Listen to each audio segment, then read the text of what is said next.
Welcome back to Odd Socks. Now this monster behind me is a pink banana squash. Now we haven't grown these before, but they get absolutely massive and very quickly too. Now if you've seen previous videos, you've seen how we planted it, and it's pretty much just a manure base with a little top dressing of compost. And it's done very well. Now there's a few plants here. I think it's 3 or 4, and we're using a frame to actually grow ours up. But the fruits on it now are getting absolutely massive. Now, if you look closely, we've got this one here. And this has literally tripled in size in a week.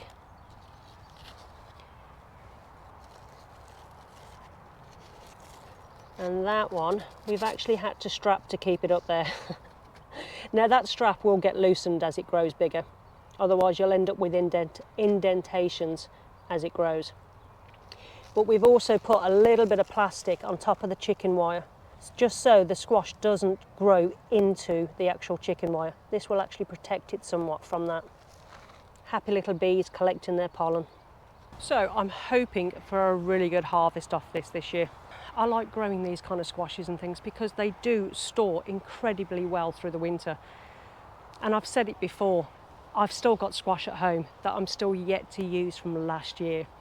It freezes really well, you can store it in cool, dry conditions, and it's a really good filler for your meals, and it's extremely tasty too.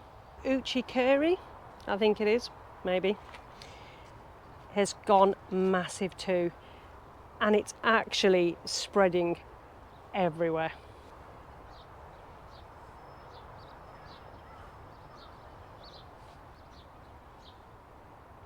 Now you probably can't see, but it's actually gone past the corn and into the potato bed on the other side.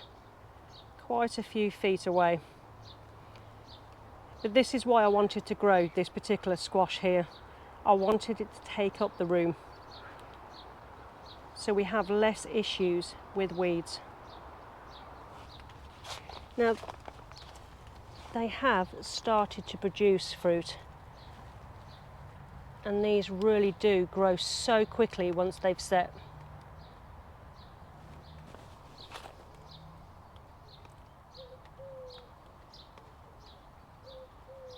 Those corn look absolutely stunning at this time of year. I love it.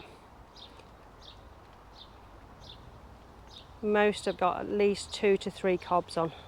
Squash plants are incredibly easy to grow too. They don't like the frost, so you have to be careful when you're going to start sowing them.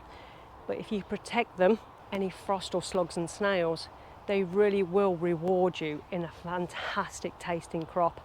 All they ask for is some space to grow, some direct sunshine, plenty of water and plenty of good feed as they get bigger. They are really hungry, thirsty plants, but they give you back so much more.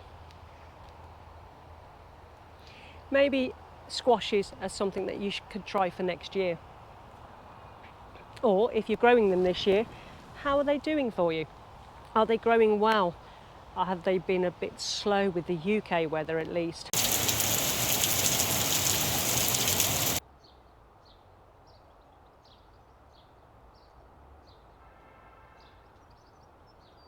What's your favourite tasting squash? Now we're trying 2 different varieties that I actually haven't had before.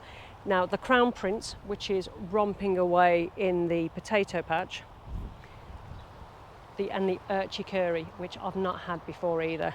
But I've been told they're extremely tasty squashes.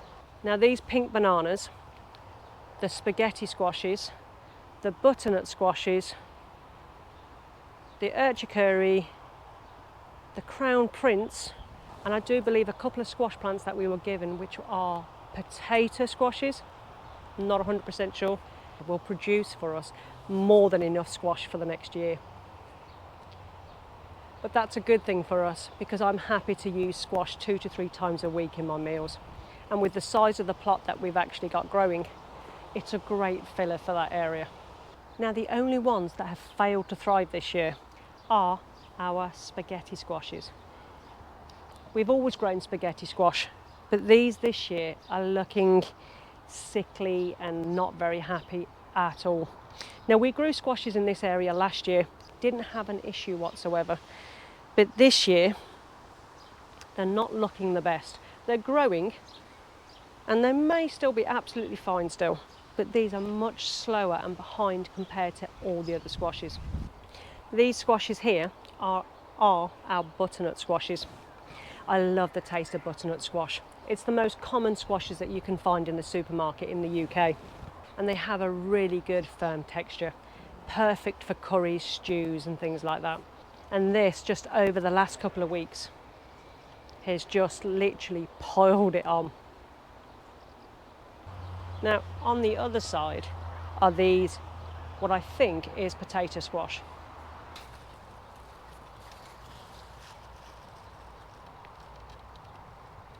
And that's what they look like.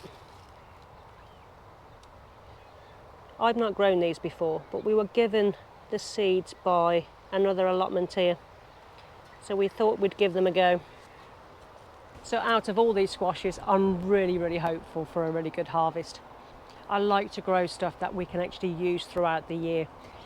Anything that doesn't really store very well or freeze or preserve in a tasty way, I try to avoid in large amounts, because at the end of the day, we don't want to waste what we're growing. So hopefully by the end of August, even into September, or even sometimes a bit later, we'll be harvesting from our squashes.